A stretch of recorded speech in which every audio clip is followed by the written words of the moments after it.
জুলাই আগস্টে ছাত্র আন্দোলনের পর বাংলাদেশের রাজনীতিতে এসেছে ব্যাপক পরিবর্তন। আওয়ামী লীগের রাজনীতির প্রশ্নে অনেকে বলছেন দলটির ভূমিকার জন্য জাতির কাছে ক্ষমা চাওয়া উচিত। বাংলাদেশের প্রথম প্রধানমন্ত্রী তাজউদ্দিন আহমেদের কন্যা শারমিন আহমেদ সম্প্রতি প্রথম আলোর এক সাক্ষাৎকারে আওয়ামী লীগের কর্মকাণ্ডের জন্য অবশ্যই ক্ষমা চাওয়া উচিত বলে মন্তব্য করেন। এদিকে আত্মগোপনে থাকা আওয়ামী লীগের যুগ্ম সাধারণ সম্পাদক আ.ফ.ম. বাহাউদ্দিন নাসিম সম্প্রতি একটি বেসরকারি টেলিভিশনের সঙ্গে টেলিফোনে কথা বলেছেন।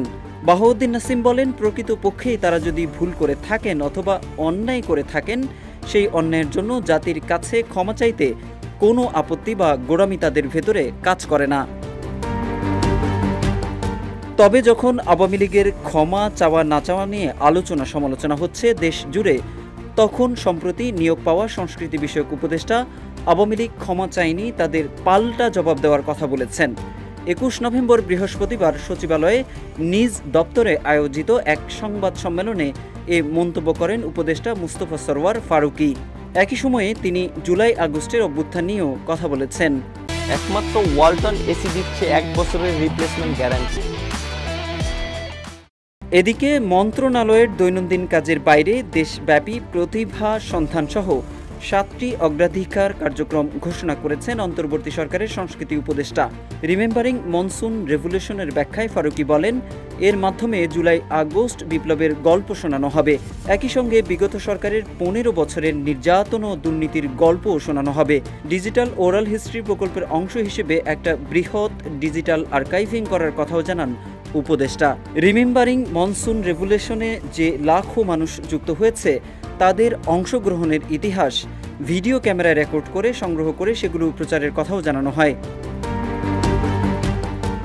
ডিজিটাল ওরাল হিস্ট্রির ব্যাখ্যায় উপদেষ্টা বলেন, দেশের সব মানুষের কাছে আহ্বান জানানো হবে, জুলাই অভ্যুত্থানে যারা প্রিয়জন হারিয়েছেন তারা যেন নিজের মুঠোফোনে সেসব ঘটনার বয়ান দেন। কিভাবে গুলি করেছে, কিভাবে মারা গেছেন, তার বেদনার গল্পটা যেন বলেন। যারা আহত হয়েছেন তারাও নিজেদের কথা বলবেন। কারা তাদের আক্রমণ করেছে, তারা কিভাবে আন্দোলনে অংশ নিয়েছেন, এসব বিষয় ভিডিও করে পাঠাবে। সংস্কৃতি মন্ত্রণালয় এসব রেকর্ডিং আর্কাইভে সংরক্ষণ করবে। ফারুকী বলেন, অপরাধী তার অপরাধ মুছতে চায়, বিগত সরকারের সেসব অপরাধ মুছতে দেওয়া হবে না। সংস্কৃতি উপদেষ্টা ফারুকী আরও বলেন, বিপ্লবের পর এটা খুবই গুরুত্বপূর্ণ যে কালচারাল ব্রিজ তৈরি করা। আমাদের সাংস্কৃতিক পলিসির মধ্যে থাকবে বহুজন, বহু ধর্ম, বহু ভাষা, সবার সংস্কৃতি এবং সবার সংস্কৃতি বিকাশ ঘটানোর জন্য কাজ করার কথাও জানান তিনি বলেন, আমরা এতকাল সংস্কৃতিকে সংকীর্ণ জায়গা থেকে দেখেছি। আমরা দেখেছি সংস্কৃতি বলতে শুধু গান, বাজনা, নাচ, সিনেমা। তবে বর্তমান সরকার এসব সংকীর্ণ জায়গা থেকে উঠে আসবে। এছাড়াও জুলাই আগস্টের অভ্যুত্থানের কথা তুলে ধরে ফারুকী বলেন, আওয়ামী লীগ এখনও অভ্যুত্থান অস্বীকার করছে, তারা এখনও ক্ষমা চায়নি, তাদের পাল্টা জবাব দিতে হবে।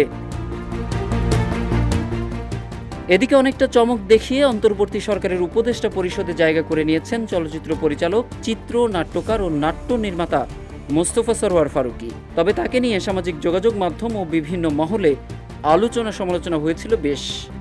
শুধু সমালোচনা নয়, ফারুকীকে উপদেষ্টা পদ থেকে অপসারণের দাবিতে বিক্ষোভ মিছিল করেছিলেন বিভিন্ন বিশ্ববিদ্যালয়ের শিক্ষার্থীরাও।